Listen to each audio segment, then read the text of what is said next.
there's no doubt that anybody who knew Paul and Paul's work, he set the bar wherever he went. He was a perfectionist in many ways. He had an interesting combination. He was very imaginative, so he had a high mission. He had a great sense of the idea of what he wanted to do, and it was usually visionary. We very quickly developed an affinity, or even a kind of kinship around his passion for architecture. My background is in urban design, and he's very much a city builder. He was actually a modernist at heart. I mean, he's known as a heritage developer, but in fact he loved new buildings as well. He wasn't interested in slavishly imitating the past and just restoring. He was interested in creating a new urban environment that celebrated the new as much as the old. Paul's approach was that the more you put into something, the more you get out of it. So by doing really a wonderful job of preservation, a wonderful job of restoration, and using really capable architects to do it, he attracted the best tenants, tenants who stay there for years, tenants who are attracted to quality. And that's a niche market, but it was big enough for Paul.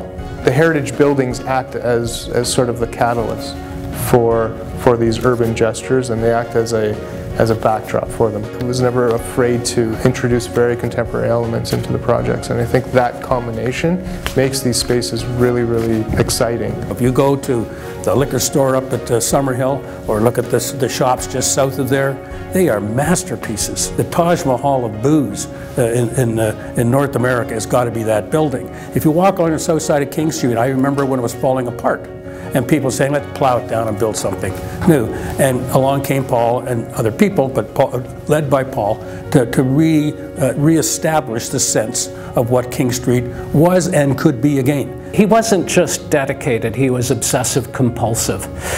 It had to be absolutely perfect, and if it wasn't, he would rip it out and do it again. A project that in other situations might take 2 years, it would take 4 years, okay, so it might take twice as long. However, the buildings that he's building are going to last 150 years, they're going to last 200 years. One thing we were talking about was the building of a digital and physical model around which to stage discussions and debates around major issues in the city.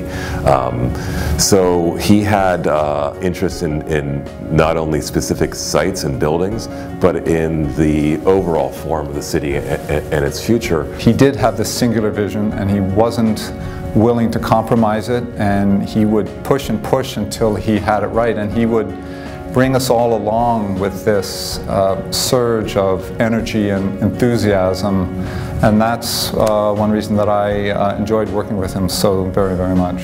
I think all of his projects in some form or another give back to the city in an urban way through the giving over of private space to the public and allowing people to interact in the properties. What a developer would say is he always left a lot on the table.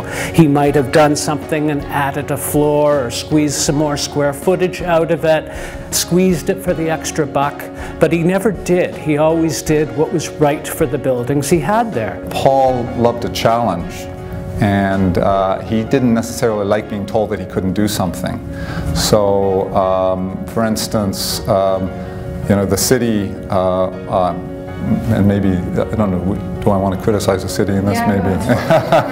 No, I think he had a love for the very stuff of buildings and for the materials, for the character, for even the art of building itself. So, and he also really understood the idea that cities and the built form of cities are an embodiment of our values. He knew that the excellence of his business depended upon his understanding of the past for the future. And that's why he not only paid attention to his business, but he also participated in many organizations like Heritage Toronto to make sure that they were on the street, because if they were on the street, so could he be.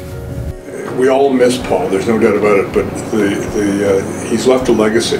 I think we all of us who knew him, learned to think a little differently because of him. We watched him in operation, we watched all the things that he accomplished, we got a sense of how he did it, and I think it enlarged the imagination of everybody he worked with. Certainly in my case, I now see things in buildings, I see opportunities that I never would have dreamed of before.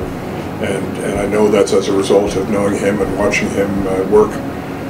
He was a great friend, really good guy. The city's going to miss him a lot. I think all his friends, and I'm one of them, miss him personally a great deal. But we're really glad to have known him.